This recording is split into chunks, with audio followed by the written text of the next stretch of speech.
Everyone, and welcome to another episode of Off the Hook with MattyD. My guest today, I've had on a couple of times. I see him on the James River every once in a while. He's always out there. I don't get out there as frequently as possible, but he's does a lot of different types of either fishing or hunting. In fact, he had a successful season doing some upland hunting, then right into stripers. And now every time I turn on my Instagram, I'm seeing him go wild with clients for gar, bowfin, and snakeheads. Let me bring in my guest. And today's guest is Reid Parker of Current Culture Fly. Hi, Reid. How are you? Doing great. Thanks for having me, Matt. Oh, my, thanks for coming on. I mean, like you are... I don't know if the fishing is that good. You're like a self-promoting machine. Literally, every time I open up Instagram, there's Reid. There's a gorgeous gar. There's a huge... I'm like, whoa, he's on fire. And to your credit, I mean, it's like literally awesome stuff.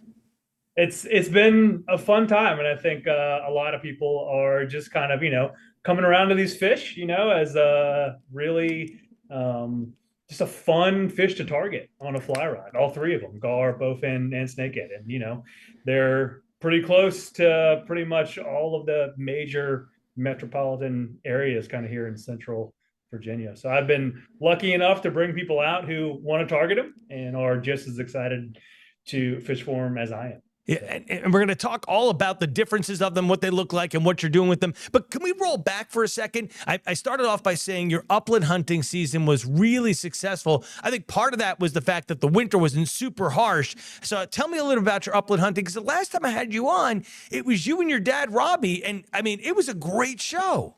Yeah, we had a great season, which, I kind of feel like any good hunting season, I kind of need to tip the hat to the dog work. Right. It's all about those dogs. Those dogs did great. They got into just really, really good shape. Sometimes at the beginning of those hunting seasons, say October, you can have some of those warm days, which can be tough on the dogs. But I think, kind of like you said, we had a pretty cold winter, which I think made for good flight conditions. The birds were flying well. The migration of the wild birds was awesome. And the dogs were just focused, locked in, and in great shape all year. So we had, it was a really, really successful season, very safe, very fun season. And you do upland hunting all the way through March, or almost the end of March sometimes. A lot of the time, yeah. So with the hunting preserve season, so the Virginia hunting preserve season, so this is upland hunting that takes place on like private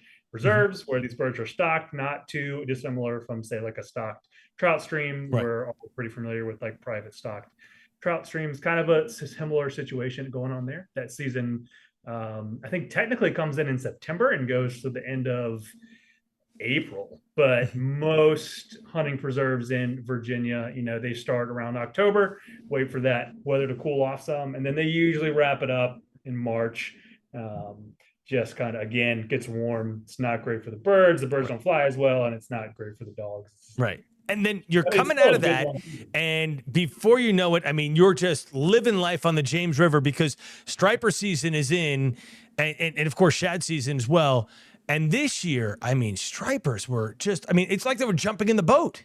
Oh my gosh. It was a great season. I've had a lot of conversations with a lot of, other anglers who fish it a lot, and we all agreed it was just, as far as numbers went, it was just a very, very consistent season. It was very easy to stay on top of the fish this year. I think we had, like we were talking about earlier, just good, consistent conditions. The river, we never really had a big high water event that changed things around. That can really throw things off on the James. It was just, we were able to stay on top of the fish like all season long. Yeah, it seemed like we finally got that big push of rain when the water temperature was really way too warm to start to go for stripers, because it really would have stressed them out. So it was kind of nice to maybe flush them out at that point. Right. Yeah, I totally agree. Yeah, we wrap our trips up, I mean, we kind of push them back earlier and earlier every year. Right. Once that water temp starts getting close to 80, we're done. Right. There's a lot of studies with the delayed mortality of those fish and those high water temps. We don't want to risk it. So we kind of cut our trips off a lot of the times mid, sometimes even early May. And this year was more like a early May cutoff for us. I think our last trip of the season was like May 8th, I think, and we were done. So. And then once the water really starts to warm up, that's when you're switching to your warm water species. And I mean, you're going after some really unique fish right now. Yeah, it's been a blast. I mean, again, we kind of the gar thing takes off pretty quick. We can pretty much come right from fishing for striper to fishing for gar. And where I'm fishing them is a lot of tidal river systems. So, those gar are found pretty much anywhere on the James, and any river that drains into the Chesapeake Bay is going to have them. I mean, I've caught them, up on the upper James, smallmouth fishing. Right. Friends, just, kind of out of luck, catching them on, 10-pound tippet, which is funny. But where I'm fishing for them is in these tidal rivers, where they just get into these tidal creeks in the hundreds. So when they're on their spawn, there's just so many fish around. Right. If you did the red fishing on flats with Simone. Yep. It's certain areas, certain situations, it's not too dissimilar. You can kind of get up onto these flats and some of these tidal marshes. Yeah.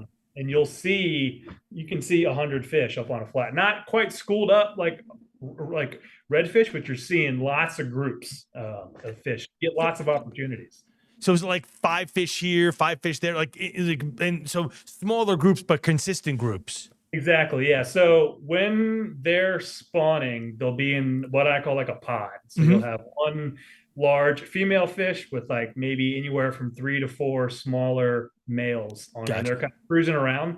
Those fish typically don't eat when they're actively spawning, but you always find singles or doubles that are either taking a break from spawning, they haven't spawned yet, or they're spawned out, they've already spawned. And those are the fish that you want to find. So I tell people a lot of the time, if you find, say you find 100 gar, we only need 5 of them to eat, to get your gar, because they do have that hard bony mouth. They're hard to keep on the hook, but if you can get 5 of them to eat, you're going to land at least one of them. We're going to get to gar in a second, but there's also bowfin, and I just think it's an interesting fish. I think you've referred to these before as almost like a prehistoric style fish. Oh, without a doubt. Yeah. Both with bowfin and gar, they have a very like prehistoric lineage. So they really haven't evolved really since the dinosaurs very much. They've kind of stayed the same since the dinosaurs were around. So they're the top dogs in their ecosystem. Are they? So they're the alpha. Yeah. Yeah. I'd say so. They've just evolved in some of these for, a million years. It seems like they've just been around forever. So they're very comfortable in their environment. They don't spook away as easy. There's not much that eats them. I'm sure, occasionally an osprey or an eagle might try to get one, but you got those hard scales and they're slippery. They got that tube-shaped body. Like even when you try to hold one, they're hard to hold sometimes. Yeah. And so are these also in the tidal fisheries as well? Exactly. Yeah. So you'll find them in certain rivers. Like, I've caught them at the fall line before, and there's plenty of them there. It kind of just comes down to how you want to fish for them. They will hold deep in certain situations, but you find they're just so tolerant of a multitude of different environmental conditions. Like they're very tolerant to low dissolved oxygen. So you'll find them, way back in these tidal creeks where there's all this lily pads and sandy bottom or muddy bottom, where you're not seeing much else. Like you're probably not seeing really even any snakehead back there sometimes. You're not seeing that. So like if I'm gonna put people on these fish on the fly, I want to go to these places where like they're the top dog kind of in their area, right? They're not really competing with other species, say bass or catfish, or sometimes I like to come to spots they don't even have snakehead in. To where I can put clients in front of a lot of fish, give them a lot of opportunities because they're not easy. They eat pretty readily. They're not necessarily spooky, but they have a really hard mouth. So it can be really difficult to drive that hook in, get a good hook set on them, and then play them correctly. So there's a lot of little nuances to kind of have your success with the fish. I mean, there's a very good chance I'll put you in front of lots of fish if you come on the boat. It's just the angler kind of needs to perform after that. So okay, so let's talk about that, right? So I mean, so I've gone out with Simone, and of course he's like Matty, we can't get super close because we're gonna spook them. You said that bowfin aren't super spooky. So does an angler have a better chance at maybe using a 40-foot cast? He doesn't need that 60 to 70-foot perfectly rolled out cast, or we still got to get a decent length out. Yes. So if with bowfin specifically, if you could give me 40 feet in like a hula hoop sized area, right? So if you can land that fly within 2 to 3 feet of that fish on the correct side of the fish, within 40 feet, you're in the zone. I feel pretty confident that you'll. Okay. Now that being said, there's plenty of times that, like, if you play your cards right, the boat positioning is right, we're not knocking stuff around in the boat, we can get right up to that fish and have them eat boat side a lot of the time. Again, they're not necessarily spooky. Okay. You can certainly scare them by, I think like, stuff falling in the boat. Sometimes I've seen them spook away, but for the most part, they're pretty curious. I've had them like follow the push pull before in the marsh, which is always kind of funny. Pulling along, kind of looking forward, and I look down, and there's a bowfin following the push pole. They do stuff like that. They're very, very curious fish. But with any fish, I think it would be kind of foolish to say that you can't scare them, because you certainly can. Yep. But I can get people a lot closer shots on a bowfin than you could say redfish, or we'll talk about later, even snakehead. But Gotcha. Bowfin get you pretty close to. And so what are you using in terms of, what weight rods, and are these, big like streamer flies? And I'm not asking you for the secrets, but I mean, just, so for the purpose of conversation. Yeah, for sure. We use, anything from 7 to 9 weight rods. The 9 weight in these marshes has become just a really, really common tool. We're fishing a lot of heavy cover and pretty heavy tippet a lot of the time. So that 9 weight, I think, is kind of key. And sometimes we're throwing, flies that are a little tougher to cast on, say, like a 7 weight. I got a couple flies here. Oh, cool. I can kind of bring on camera. That's a jerk changer. So I use a lot of like Blaine Chocolate's designs, a lot of changer style flies. So that's, a jerk changer. And then a lot of times I've been tying just these like 2 hook kind of game changers. So one with like a stinger hook on it. And that's a good all around fly. Bowfin a lot of the times will eat that back hook. Gar almost every time eat that back hook. So these like 2 hook changers, I feel like for my fishery is a really good versatile fly. It's a really good searching pattern. Use frog flies. My favorite frog pattern of all time is the Dahlberg diver. It's a deer hair fly. There. It's if you're familiar with a conventional lure, the Whopper Plopper, the same guy who designed this fly. So he knows his stuff. And, I don't think I have any on me in this box here, but sometimes with bowfin, like crawfish flies, something that kind of jigs, they honestly look a lot like redfish flies. I take a lot from like what the redfish fly guys are doing there, and do very similar pattern stuff with hourglass eyes, bead chain eyes, and you're just kind of like jigging it in front of them.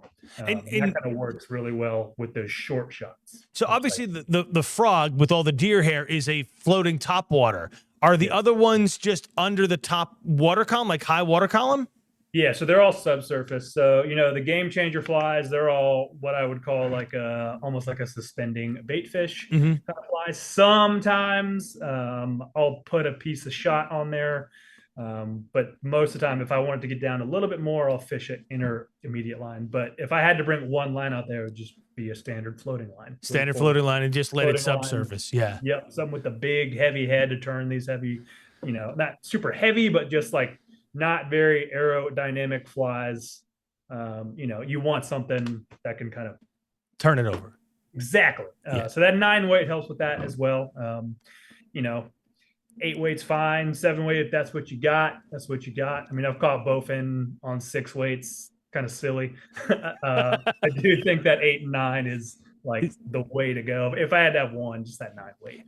And so you said that they're kind of around lily pads and the sandy bottoms. So are you casting actually into the pads? You're casting like just short of the pads and then kind of luring them out? So if you imagine like a lily pad field, we'll call it, right? there's always these little pockets and little holes kind of in these lily pad fields, like on the edges. I want people to cast kind of either kind of on the edge of those pads or in those little pockets. Gotcha. As those fish, depending on the tide, depending on the water levels, will be pushed back into those pads. And so, especially on the conventional side, a lot of the times you'll see people throw weedless patterns into that stuff. It's just really, really hard to do on a fly rod. You can make weedless style flies, and I certainly tie my fair share of like weedless style frogs and all that Right. stuff, stuff like that, which has the hook point up and kind of behind Yep. all that, like deer hair. That being said, it's your fly line gets up in there, the leader gets up in there. It's kind of hard to work it back to you no matter what. So I like to work the edges of that vegetation. Gotcha. And then what is the take like and what is the fight like on a bowfin? Yeah.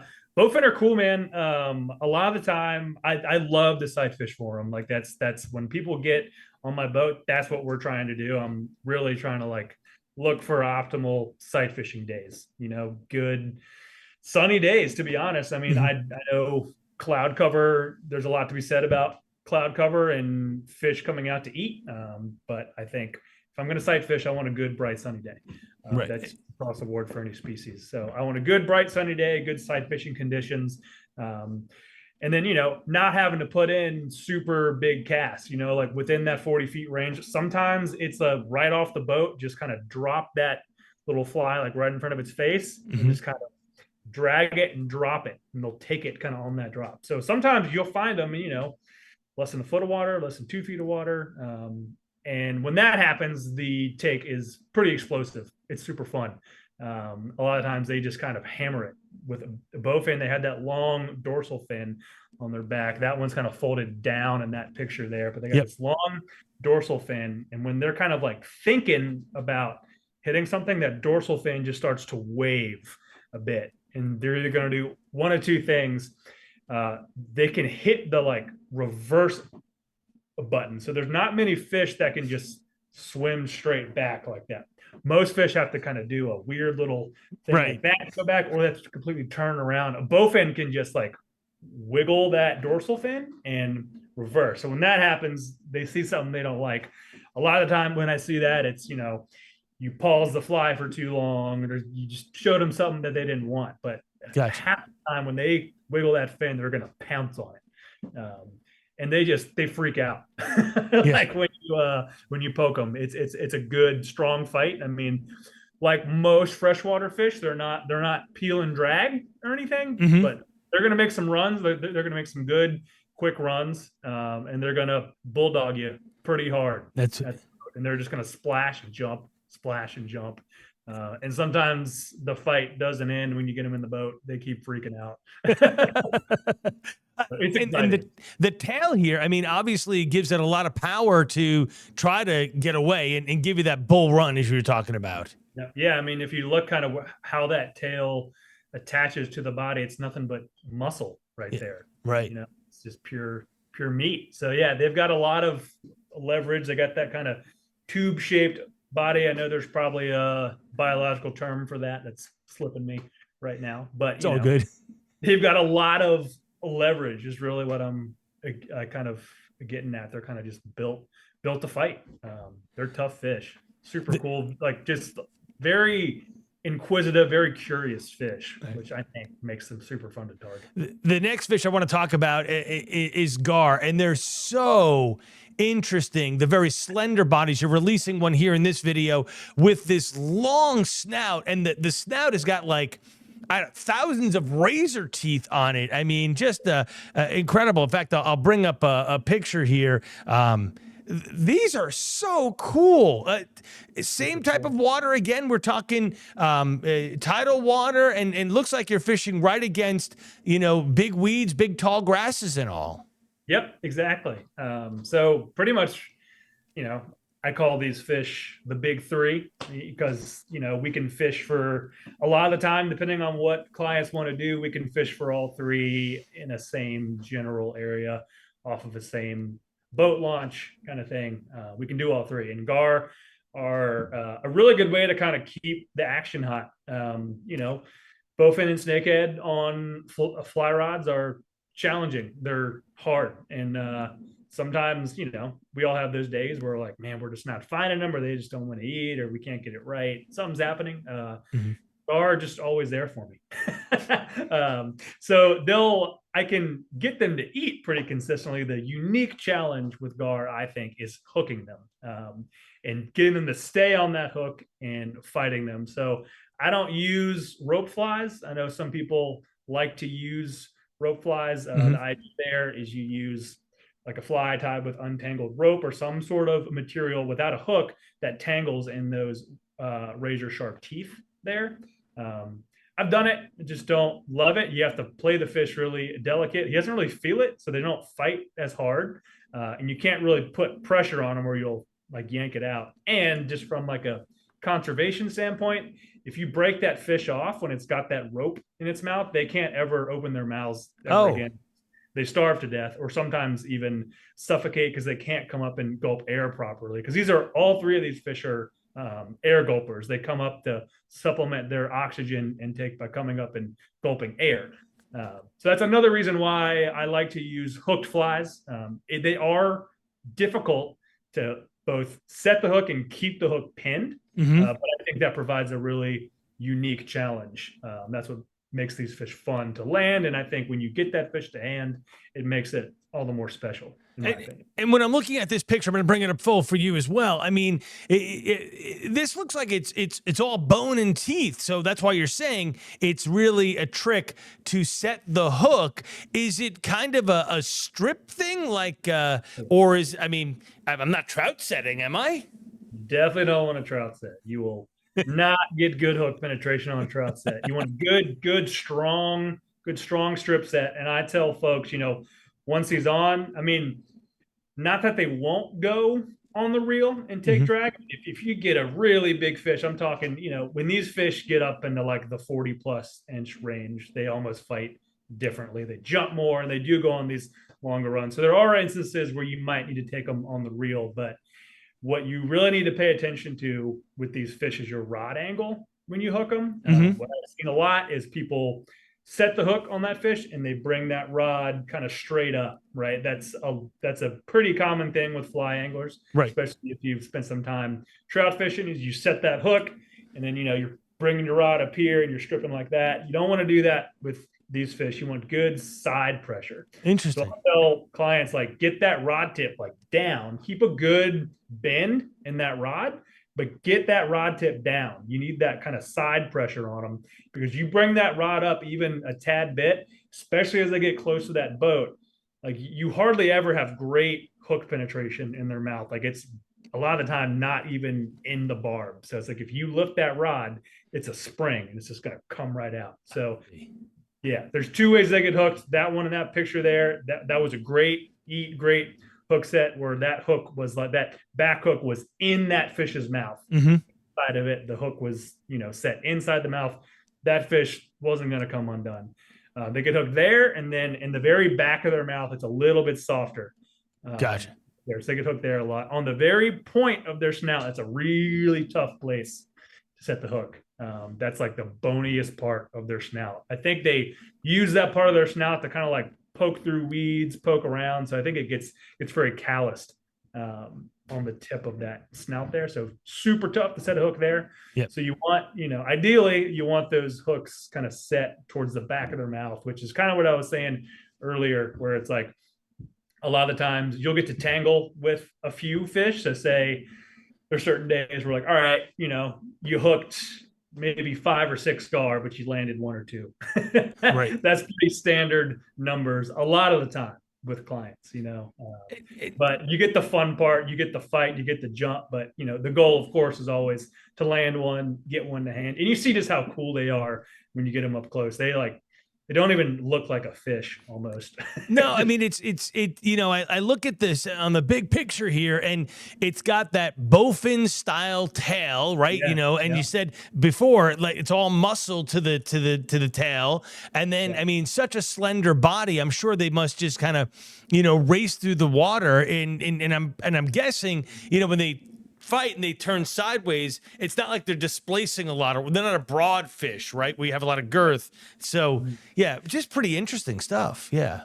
Yeah, yeah, and it's those when they eat that fly, it's sometimes they'll kind of eat and turn, but a lot of times they kind of just come up and eat that fly and just kind of sit, and then like right when you set that hook, they just again freak out. It's a pretty fun fight. They jump a lot. They'll tail walk.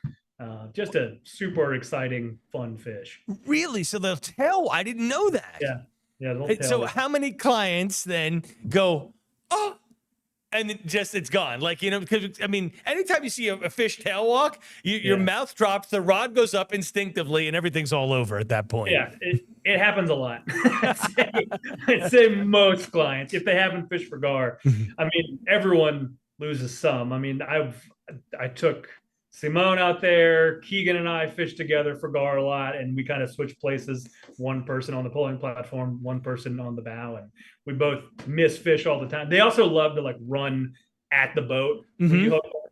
So your rod go like they just I don't know. I feel like they know like what to do sometimes. Like sometimes if you're casting off the tip of the boat, they'll kind of eat as you're pulling that fly towards you, and you have some slack, and you might get them for a second, and they run towards the boat, and then the fly just pops right out. But to your question, there's a lot of people where they get that take, they set the hook, and the fish either jumps, makes a big splash, or tail walks, and the client is just dumbfounded. Like, whoa! Because it just happens so quick. Of course, because I mean, especially I don't care how many times you do it. Anytime you see a fish, come up and do that, you're just like, and then you got to remember, oh, you're still fighting this fish. Well, not anymore. You're not, because you put 40 pounds of slack in the line and it's flying. Exactly. But the good thing about gar is we usually find them. We find a lot of them. Right. So that kind of May to late June is like a great time to find them shallow. Is when you find a lot of fish shallow. You can almost always find a couple on some shallow flats or up in a shallow creek, but May and June is when you find them in like really, really dense numbers shallow. Gotcha. And then we kind of it happens in the like blink of an eye. And what I've noticed is when the some of these creeks or some of these flats get all this hydrilla on them, all this grass, this like invasive submerged vegetation on these flats. I don't think those gar like that very much because they come off those flats. So you can still find them. It's not quite sight fishing as much if you want to find, your numbers of fish. Again, we can still kind of grind it out and sight fish to those handful of fish. But a lot of the time you'll find them on, oxbows and these deep bends of creeks and rivers. And you'll see them coming up to roll in gulp air a lot. And as long as it's relatively shallow. So when I say that, like I have a threshold. So if they're rolling in say 5 feet of water, 5 to 6 feet, I can catch those fish. If they're rolling in say 12 to 15 feet of water, we struggle to catch them because they're just coming up to roll and they go all the way back down. So there are times I've utilized some, slower sinking lines for them, but to kind of get down a little bit deeper to them. But for the most part, as long as I can find those fish on a bend, in about 5 to 6 feet of water, we can catch them. And so when you're saying they come up and roll, is it tarpon-like in that respect? Yeah, it is. It is. Yeah, it is kind of tarpon-like. So they roll and they gulp. So I think they come up and roll and they are gulping air when they do that, but they're coming up from deeper water and just taking a quick gulp and going back down. And then there's ones that you see that are kind of swimming around hunting, and those kind of ride higher in the water column. You see one kind of like riding high, and they kind of come up and just kind of gulp their little beak, and they kind of go back down. So it's more like a soft roll. So that's kind of like the two kind of, I guess, gulping behaviors they have. Is they have the roll, kind of like a tarpon, and then just come up and snap their beak. And same thing. I think you kind of mentioned it. You're staying with the 8 or 9 weight rod for them, and you're going floating line. And then we saw the flies. I mean, they look like 6-inch type flies or something. Yeah, so they're not super big. They're probably anywhere. That's one here. Okay, that's just a 2 hook Yep. finesse changer. I don't tie like, on certain changer style flies, I pay way more attention to my taper and like the shape of it. With these gar flies, I think they mind as much. So as long as they have there's two hooks on them, but I'd Mhm. say, yeah, anywhere from 4 to 6 inches. They are primarily eating, golden shiners, mud minnows. They're eating bait fish. I mean, which is kind of funny to think about when Right. you look at them. They look like they could kill pretty much anything they want, but they can't open their mouths very wide. Believe it or not, they just have a very like unique way of kind of, I guess, killing and hunting and digesting their prey. I think since their teeth are so sharp, Right. when they grab that prey, they don't have to like thrash it around or kind of like inhale it in their throat like other fish do. Right. So a lot of the time when they're eating these flies, they're just kind of eating and stopping because they're like, I've got you in my teeth now. You're not going anywhere. Yeah. Kind of, That that makes sense. Yeah, because at that point the teeth are clenching it, and exactly. yeah, it just Yeah. kills it that way. Yeah. Interesting. Really interesting stuff here. Okay, so snakeheads. This is I've always heard it's an invasive species, but I guess and you make a living on it. They are an awesome fish to go for. I just never think about it, and it's Yeah, very man, popular. they're so much fun. They are a very challenging fish on the fly rod. I think they're pretty challenging in general for a multitude of reasons. I think they respond to pressure very, very quickly. Okay. They learn quickly, right? Like I can almost tell when I'm in a creek and I'm seeing fish. There are times I'll come up in a creek and it's just loaded with fish, and I can tell it's been fished a day ago, because they're super spooky. I can't get anywhere. Like I'm doing two false casts, and the second false cast, they're scared, they blow out. And sometimes it's a mood thing, but I think a lot of it's pressure. They just respond to pressure very rapidly. And there's, a good contingent of folks that fish for them, Right. and a good contingent of folks that go and bow fish for them as well. And that mostly happens at night. I do all my fishing during the day, starting early in the morning. So sometimes they can be very spooky. So that's like, I think that's probably the hardest. That's the biggest challenge we face as fly anglers with them, I think, is not spooking them. Right. So as much as I love to sight fish for them, sometimes those days where you can kind of back off that structure and put a good long cast and just kind of like beat the pads, fish wood. Those are a lot of times the days that we catch our fish. Again, love the sight fish for him. I had a guy out yesterday.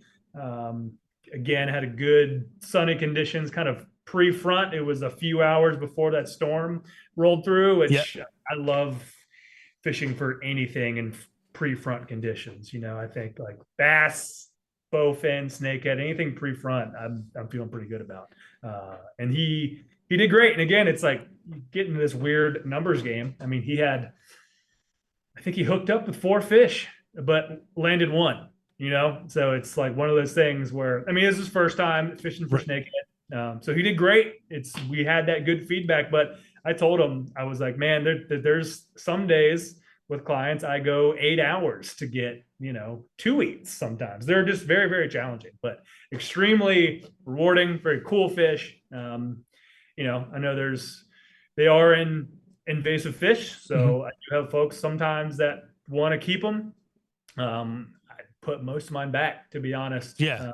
I have yet to really read a conclusive study that shows they're, posing any sort of major environmental impact or really Gotcha. outcompeting any native species. And so I think you hit on a couple of things there. So, whereas Bowfin, you said you can get within 40, 45 feet, get me into a hula hoop for accuracy, and we're good. It sounds like this one, as you said, we're going longer casting where we got to be near structure. And so longer casting. And we also got to be pretty silent too, because you said they're super spooky. Yeah. Yeah. I mean, I was talking with Keegan about this because we were fishing clients like the same day. And he was like, man, I feel like they were just like spooking at our conversation. Like we weren't doing anything else. And like, we just kind of be talking, which I've noticed, I think, not to get like, too superstitious or too like ninja-esque in approaching these fish, but it's like there are times where I'm like, I kind of lower my voice sometimes when I'm talking to my clients almost to like just above a whisper if we're right around fish. I don't know. I think it makes a small difference. And I think these fish, all those differences end up adding up to a fish or not having fish. So. And are you, I assume because of the spooky nature, you're polling for these fish. You're up on All the the time. Yeah. yeah. Yeah. So there's kind of two approaches. I either, get up on the polling platform and that's more like depending on where I'm fishing. Okay. Because there are situations where, these flats aren't very big. They're not like a big redfish flat. They're pretty small in a creek. And so a lot of the times I can get my boat out into the channel on the trolling motor and have the angler cast back to that flat, right? Okay. And sometimes that's the better approach. Sometimes if I'm on that small flat polling, I'm kind of running up parallel to the fish. And it's just hard to get. I think I can get good shots that way, but we spook some fish that way, depending on the situation, depending on the creek. So I utilize both. And I think doing both is it keeps me versatile. I can kind of approach these fish. Yeah. And so the flies on this one as well. I thought there was a picture. There it is with Simone with the fly. Yeah. Same fly. I mean, so that's why you said it's very easy for you to go Bowfin snakehead in the same day because you're in same water. So it kind of offers the client a variety of, hey, let's go for this and let's make this happen. Yeah, that 2-hook game changer there is, that's a very, very versatile fly. There is some more specific stuff I'll use, per species. I use a lot of those jerk changers for snakehead specifically. They just love them. They just have so much wiggle, so much action. You don't really have to do a whole lot from the angler standpoint, just like little strips, and just has a lot of just natural action that I found those snakehead love. Snakehead, I've found take frogs really well. Again, that's all kind of depending on if they're in the mood for it. Sometimes sight casting on a frog is not ideal. Sometimes if I'm going to sight cast, I'd rather sight cast either like a bait fish pattern or even like a small crawfish pattern. Gotcha. But I'd say if I had to have one, we catch most of our fish subsurface, but catching them on the frog is like what it's all about. Like everyone wants a frog fish. Everyone, kind of wants that topwater take. Yep. Catching them in the pads. That's kind of like the textbook snakehead. Gotcha. And my understanding is that this fight is really, really fun, like power personified. Yeah, it's great. It's very similar to Bowfin. It's just very, very thrashy. They're going to try to, they want to run away from you. So they'll run either towards the drop off in a channel or they'll run towards the pads a lot of the time. Sometimes, again, they'll run right at the boat, just kind of do crazy things. Again, not really a fish that peels a bunch of drag, but a very, very strong fight, very, very strong bulldoggy fight. They do not want to come to the boat. Right. Yeah, they are a super fun fight. The take, however, can be pretty subtle, I'll say. Don't get me wrong, there are times, especially on frogs, they'll kind of explode on it, but a lot of the times it's a very subtle kind of sip.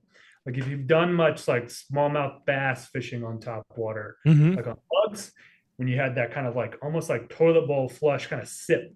Yeah, they do that a lot. But it's a very distinct sound when they make it. It's like a suction cup, but a lot of the time it's not a very like hammer hard take, which is what we find subsurface as well. Like I tell people, it's like if we're not sight casting, like if we're just kind of blind casting, working structure, I'm like set at any resistance, because kind of like those gar, a lot of it I've found, and again, there are instances where they'll kind of hit it and plow through it, but a lot of the time they're eating that fly and they're just chomping it and sitting. Sometimes they're not chomping it and swimming through it or turning. Sometimes they'll just kind of chomp it. And so that's all you feel is that little tick. And like a lot of the times that's your fish. It's not a very explosive take subsurface like people think it might be. And so when you get that subtle take, that's the hard strip, because this also has a pretty bony mouth, I assume. Exactly. Yeah. So it's, almost it's always a really, really hard strip set. And I think, again, that low angle on all these fish, I think, is kind of key. Mhm. Any fish that has, that hard mouth and you're kind of working against physics there with hook penetration, you want to keep that rod angle low. Muskie guys will tell you kind of the same thing. When you hook the muskie, you never want to bring that rod tip up. You want a good side pressure, keep it low. Very similar to that. Gotcha. So what is the length of season? You started fishing for these in May once the water temperature hit like 80 plus. How long are you fishing for gar, bowfin, and snakeheads? Yeah, so I'll kind of work backwards because snakehead, I feel like I find they're very temperamental to temperature a lot of the time. Okay. So like last year, for instance, I cut my snakehead trips off in September. We had just like a little bit of a cooling front come through, Hmm. and we were struggling pretty hard. Like I think the first week of September, we did really well, had a bit of a cooling front come through, and it was really hard. And again, I'm sure it probably stabled out at that point. I think they just want more like stable weather conditions. I think anytime you get any kind of like abrupt kind of change, they just kind of shut off. It's kind of odd. So that's why spring fishing for them sometimes can be weird if you have this like volatile weather. You can certainly catch them. You can certainly catch them in the fall as well. I think you just want to look for good, consistent weather patterns. And then Gotcha. with gar and bowfin, I probably the same thing. I probably cut it off around September. I think it can still be good through October for both those fish. Right. I kind of stopped guiding for them around September. So it goes, May through mid-September, I'll say. Okay. Yeah. I mean, that's so you're 1.5 months, 2 months in now. So July and August are some pretty hot times, I'm assuming, because we get a lot of, as you said, stable weather, typically just hot, humid, and, so that kind of gives you that weather that you're looking for there. Exactly. It's gotten better and better. I think early season snakehead this year, so like late May, early June was tough. It was hard. Right.